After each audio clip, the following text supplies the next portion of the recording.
आज एक बहुत ही दुख भरी खबर आई है। महाराष्ट्र के उप मुख्यमंत्री अजीत पवार जी का निधन हो गया है। महाराष्ट्र में दुखद विमान दुर्घटना हुई।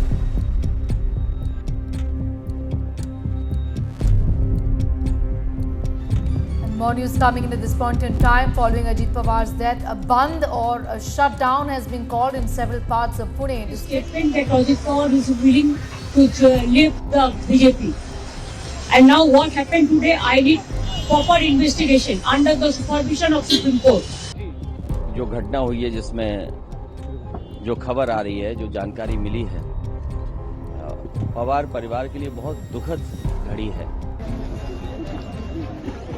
उनके जो फैमिली मेंबर्स हैं उनको इस दुख सहन करने की शक्ति दे।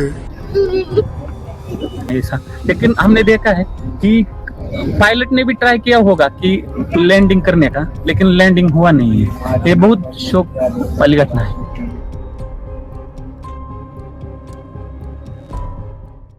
नमस्कार दोस्तों, मेरा नाम है लक्ष्मण आनंद और आपका स्वागत है मेरे चैनल पे। आज एक बहुत ही दुख भरी खबर आई है। महाराष्ट्र के उप मुख्यमंत्री अजीत पवार जी का निधन हो गया है। उनका निधन एक प्लेन क्रैश में हुआ है।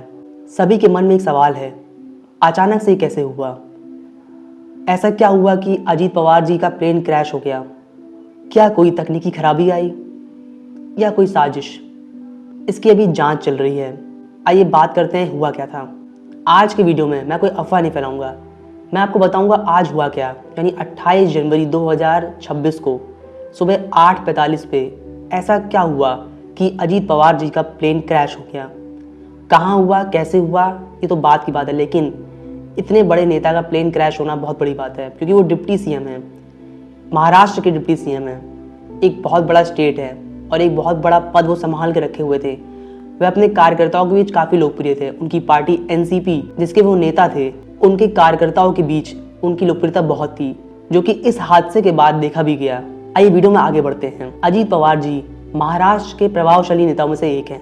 वह महाराष्ट्र के 6 बार उप मुख्यमंत्री रह चुके थे। उन्होंने लंबे समय तक वित्त और योजना जैसे विभाग संभाले थे। 28 जनवरी 2026 को वह एक चुनावी कार्यक्रम के लिए अपनी उड़ान भर रहे थे, तभी यह हादसा हुआ। हादसा कब और कहाँ हुआ, आइए इस पर बात करते हैं। तारीख 28 जनवरी 2026, समय सुबह के 8:45 बजे यानी 8:45 पर बारामती एयरपोर्ट, जो कि पुणे जिले में है महाराष्ट्र के, वहां पर उनका प्लेन लैंड करने वाला था।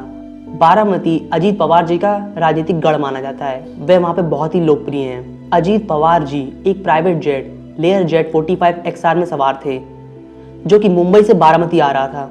विमान जैसे लैंडिंग के लिए नीचे आया, कुछ ही सेकंड में वह दुर्घटनाग्रस्त हो गया। हादसे के तुरंत बाद भीषण आग और विस्फोट होते रहे। अब सवाल आता है, विमान में कौन कौन था, कितने लोग सवार थे विमान में? जनरली प्राइवेट जेट जो होता है उसमें ज़्यादा सीटें नहीं होती हैं, लेकिन अगर एक डिप्टी सीएम किसी शहर से दूसरे शहर जा रहा है तो वह अकेले नहीं जा रहा होता है, कोई ना कोई उसके साथ जरूर होगा। आइए जानते हैं कौन लोग थे उनके साथ। विमान में कुल 5 लोग सवार थे, अजीत पवार जी को मिलाकर। अजीत पवार जी खुद, उनका सुरक्षा अधिकारी, एक कैबिन स्टाफ, पायलट और को पायलट। दुर्भाग्य से सभी 5 लोगों की इस हादसे में मृत्यु हो चुकी है। आइए बात करते हैं ये हादसा हुआ कैसे, इस पर डिटेल पे चर्चा करते हैं। किस तरह प्लेन नीचे आ रहा था कि वह दुर्घटनाग्रस्त हो गया? ऐसा क्या हुआ कि एक डिप्टी सीएम का प्लेन रनवे पे आते ही दुर्घटनाग्रस्त हो जाता है? अब आते सबसे अहम सवाल पर कि हादसा हुआ कैसे। विमान जब लैंडिंग के लिए तैयार था, तब पायलट को रनवे साफ दिखाई नहीं दे रहा था, इसलिए जब वो रनवे के करीब आया तो उसने गो अराउंड किया, क्योंकि उसे रनवे बिल्कुल भी साफ दिखाई नहीं दे रहा था। गो अराउंड का मतलब होता है कि प्लेन नीचे आएगा लेकिन रनवे को टच नहीं करेगा और वापस ऊपर चला जाएगा, और ऐसा ही हुआ। प्लेन नीचे नहीं आया और वो गो अराउंड हो गया।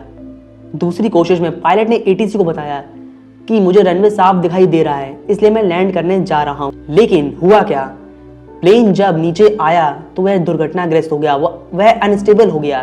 प्लेन को इतना भी समय नहीं मिला कि उसे बचाया जा सके। प्लेन नीचे आया और अनस्टेबल हो गया। वह रनवे की जमीन से टकराया और लगातार उसमें विस्फोट होते रहे। चश्मदीदों के अनुसार जब विमान नीचे आ रहा था तब वह अनस्टेबल हो रहा था और जब वह नीचे टकराया तो कई विस्फोट हुए। आग इतनी ज्यादा भयानक लगी विस्फोट के टाइम कि कोई भी बचा नहीं पाया किसी को भी, अगर कोई बचाना चाहता भी लेकिन कोई भी मौका किसी को नहीं मिला कि कोई किसी को बचा पाए। एक मुख्य सवाल आ रहा है कि एक डिप्टी सीएम का प्लेन जो कि मुंबई से बारामती के लिए उड़ता है, क्या उसकी चेकिंग नहीं करी गई थी? क्या उसको पूरी तरह से जांचा नहीं गया था? क्या वो प्लेन उड़ने के लिए तैयार था भी या नहीं? संभावित कारण क्या क्या हो सकते हैं, आइए जानते हैं। वीडियो में मैं जो कारण बता रहा हूँ वो फाइनल नहीं है, क्योंकि जांच अभी चल रही है। जांच किस मोड़ तक जाती है उस पर भी चर्चा करेंगे। देश में ये पहली बार नहीं हुआ है। आज से करीब 30 साल पहले ऐसे एक हादसे में इंदिरा गांधी के बेटे संजय गांधी की भी ऐसी मृत्यु हुई थी, जो कि कांग्रेस के बहुत बड़े नेता थे। उनसे भी पहले सुभाष चंद्र बोस की भी प्लेन क्रैश में मृत्यु हुई थी। और अभी हाल ही में एयर इंडिया का एक प्लेन क्रैश हुआ जिसमें गुजरात के पूर्व सीएम विजय रूपाणी की भी मृत्यु हुई थी। आइए जानते हैं क्या संभावित कारण हो सकते हैं। पहला कारण, विजिबिलिटी कम थी। जी हाँ, जनवरी का महीना चल रहा है अभी भी, तो अभी भी सुबह के समय कुछ जगह कोहरा होता है, जो कि खुले एरिया होते हैं वहां पर सुबह के समय कोहरा होता है। तो लोगों ने यही कहा कि शायद विजिबिलिटी कम थी, इसी वजह से पायलट को रनवे नजर नहीं आया। पहले प्रयास में प्लेन को लैंड कराने की कोशिश करी गई, लेकिन प्लेन लैंड नहीं हो पाया। दूसरे प्रयास में जब बताया गया कि मुझे रनवे क्लियर दिख रहा है, लेकिन जब प्लेन रनवे के करीब आया तो वह अनस्टेबल हो गया। दूसरा कारण, बारामती एयरपोर्ट की सीमाएं। बताया जा रहा है कि बारामती एयरपोर्ट में इंस्ट्रूमेंट लैंडिंग सिस्टम यानी आईएलएस नहीं है। अब ये आईएलएस क्या होता है? आईएलएस ये बताता है कि रनवे कहाँ पर है, और जब वो वहाँ पर नहीं है तो पायलट को अपनी आंखों के जरिए ये देखना पड़ता है कि रनवे कहाँ पर है, जो कि पायलट ने डिसीजन लिया। लेकिन दूसरे प्रयास में जब पायलट ने यह डिसीजन लिया कि मुझे रनवे साफ दिखाई दे रहा है, लेकिन अंत में वह निर्णय गलत साबित हुआ और इतना बड़ा हादसा हो गया। तीसरा कारण, अनस्टेबल अप्रोच। जी हाँ, बताया जा रहा है कि दूसरे प्रयास में जब प्लेन को लैंड कराया जा रहा था तो प्लेन का लैंडिंग एंगल सही नहीं था। प्लेन की स्पीड और लैंडिंग एंगल बिल्कुल भी सही नहीं थे। अक्सर ऐसे कारण ही बनते हैं जब ऐसे हादसे होते हैं। चौथा, तकनीकी कारण। डीजीसीए और एएआईबी अभी ये जांच कर रहे हैं कि कोई तकनीकी खराबी तो नहीं थी या फिर अजीत पवार जी के लिए कोई साजिश थी। महाराष्ट्र की राजनीति को बदलने की कोशिश करी जा रही थी, क्योंकि अजीत पवार जी अभी 66 वर्ष के थे और आने वाले समय में वह मुख्यमंत्री के दावेदार भी हो सकते थे, और आने वाले समय में वह देश की राजनीति में भी अपना पार्टिसिपेट कर सकते थे। कई नेताओं के बयान आ चुके हैं, जिसमें से ममता बनर्जी मुख्य हैं, जो कह रही हैं कि इसकी जांच होनी चाहिए, ये कोई साजिश हो सकती है। सुप्रीम कोर्ट की जांच की मांग कर रही हैं वो, कि सुप्रीम कोर्ट अपनी निगरानी में इसकी जांच कराए। दूसरा, राज्यसभा में जो लीडर ऑफ अपोजिशन यानी मल्लिकार्जुन खड़गे जी, उन्होंने भी यही कहा है कि इसकी जांच होनी चाहिए। विषय तो बहुत दुखद है, लेकिन उन्होंने उसके बाद यह भी कहा कि इसकी जांच होनी चाहिए। क्या इसके पीछे कोई साजिश है? जांच अभी चल रही है, किसी भी साजिश की पुष्टि हुई तो नहीं है, लेकिन क्या कोई साजिश हो सकती है, इस एंगल पर भी जांच करी जा रही है। जब कोई इतनी बड़ी हस्ती दुनिया को इस तरह से अलविदा कहती है तो जरूरत पड़ती है कि इस तरह के एंगल से भी जांच करी जाए। कौन हो सकता है साजिश के पीछे, ये तो कोई कहेगा नहीं, लेकिन जांच जरूरी है। इस हादसे की जांच कर कौन रहा है, आइए जानते हैं। इस हादसे की जांच एयरक्राफ्ट एक्सीडेंट इन्वेस्टिगेशन ब्यूरो कर रहा है, यानी एएआईबी। वह मलबे की पूरी तरह जांच करेगा, यह पता लगाएगा कि क्या मलबे से कुछ ऐसा मिल जाए जिससे पता चल पाए कि हादसा क्यों हुआ था। दूसरी जांच होगी पायलट ट्रेनिंग की और मेंटेनेंस रिकॉर्ड की।